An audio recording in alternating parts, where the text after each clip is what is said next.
Hi guys, my name is Katie, welcome back to my channel. Today I'm going to be talking about my favourite standalone books. There are 10 books on this list. They're in no particular order as to which I like more or less. They're just all on this list for the same reason, because I love them dearly for different reasons, different aspects of the stories, and I'll be talking about a little bit as to why I like each story when I talk about them. So the first one on my list shouldn't surprise anybody because I've mentioned it quite a few times now and people are probably getting fed up of hearing about it, but it's Matilda by Roald Dahl. Everything about this story, mainly obviously Matilda as a character, is absolutely lovely. Such a lovely little kid. The teachers, the things you go through as a child are obviously talked about in this book, things that happen to you, obviously minus the magic. But yeah, I love this story, very, very near and dear to my heart. And I don't think I'd ever get fed up of reading it. I could reread it over and over again and never get fed up. I absolutely love the story. The second one on my list, again, I've mentioned before, is Ready Player One by Ernest Cline. And this is a standalone, I think, but I have heard rumours that there may be a second one, obviously called Ready Player Two. And I hope there is. I do kind of hope there is, because obviously more of the world and more of things that happen, like to read about, would be really, really cool. But the way the first one ends wraps up nicely. Things make sense, and it obviously does come to an end. So a second one would be cool, and I think I've got like theories as to what would happen in the second one. But I absolutely love the first one, Ready Player One. It's such a good story, so interesting. My inner gaming nerd absolutely love this because it's obviously reading and gaming incorporated into one. Like, it's reading like you're in a video game. So it's basically like a huge giant comic book, but in book form. So yeah, I love that about that. The third one on my list is The Secret of Crickley Hall by James Herbert. And I read this in 2016 for like Halloween, like October time, from like the last like half of October. And I loved this book. I've never read a James Herbert book until I read that one, and I bought it off Amazon and it had been on my shelf for a few years, so I picked it up and decided to read it. And it was so good. It's quite a big book, but I wish it was longer than what it actually was. It was a fairly chunky book. I think it's about 400 something pages, but so eerie and so creepy. But I loved it, and it's kind of like a horror mystery kind of thing. You're finding out as to why things go on at the house and who's behind it and all that kind of thing. But I loved this story. It stayed with me now. I think I might reread it this year for Halloween again on and watched there's like a TV mini series made about it, and I watched it with Lee, and it was so good, done so well. Petrified me and scared me, but it was so good. The next one on my list is a recent read. It was my last book I read last year, Eliza and Her Monsters by Francesca Zappia. Love this story, like all of it. The main concept of the story I like is the fact that the main character, Eliza, has OCD and anxiety and depression and things.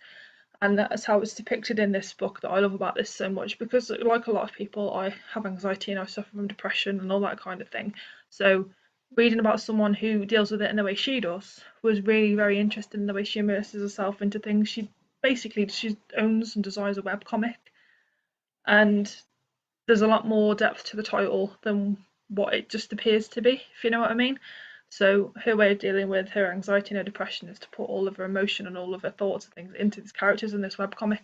And it's so good. It's really funny despite what it's about, and despite the fact that she has problems. Obviously, this book was really lovely. I don't normally like much contemporary, I've said before. I don't normally reach for it, but I loved this. Really did like this book. Really well represented with the anxiety and things. It was a really good take on it.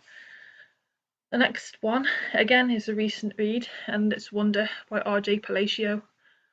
Oh, absolutely love this story. I could relate, not obviously because, no disrespect to him, but not the fact that he was born with facial deformities or anything like that and has to have surgery to like corrective surgery or anything like that. The fact that he's bullied and stuff. I was bullied in school quite a lot, quite badly. So that aspect of it and being judged because you're a little bit different to everybody else, I could understand.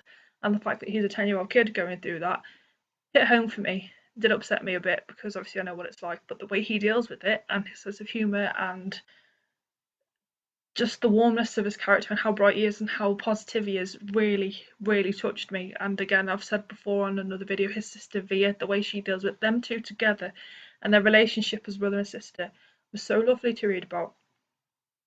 I want to read the next one called Oggy Me. It's about 3 of the characters who are in Wonder. It's their like 3 little short stories about them and how they deal with things like Augie's friends, how they see him and what they think when they first meet him and all that kind of thing. So touched by the story. I absolutely love the story. Could relate to it a lot. It was quite sad and quite emotional, but after I finished it, I just felt warm and it was just lovely to read about. You need to read it if you haven't read it. I do recommend reading it. The next one on my list is Alice in Wonderland by Lewis Carroll. Mainly for the fact that everything is like the wrong way around in this world. I love that. Things are supposed to be one way are the complete opposite. And no one questions it. No one questions it. It's just all over the place and crazy and random, and I love this book. I actually have the book again. I need to reread it. I read it when I was a kid. A bit confused when I was a kid. And I've watched the Disney movie of it many times and I absolutely love it. I need to read it again. Just the craziness of this. It just I love it. Next one on my list is a book called Cleopatra Kelly by an author called Ken McCoy.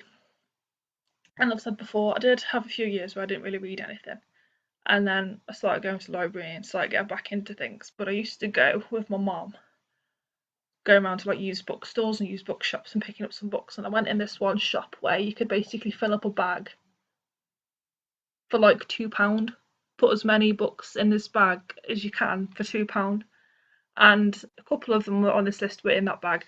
And this one's here called Cleopatra Kelly by Ken McCoy, and I read it and loved it. I'd never read anything like it before. I'm not too sure what genre it would fall in. I think it's kind of like a drama mystery thriller kind of book. I love this, but a little girl called Cleopatra, who lives with her brother Anthony and her mom and her stepdad.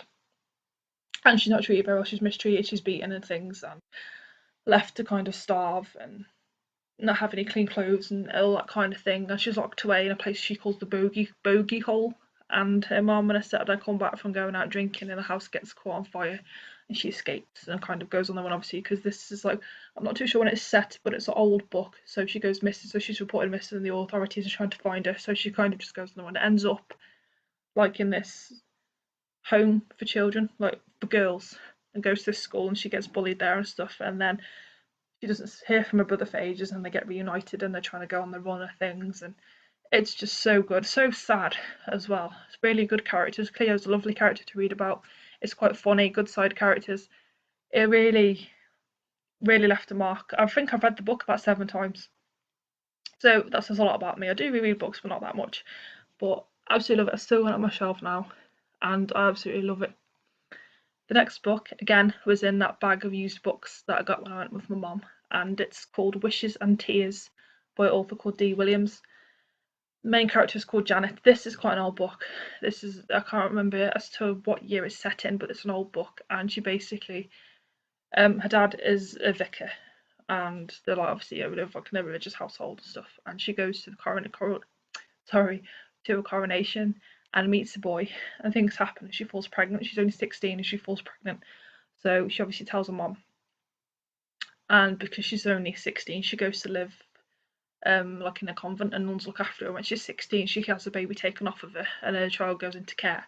So basically the majority of the book is her trying to find her daughter when she gets older and reconnect with her daughter.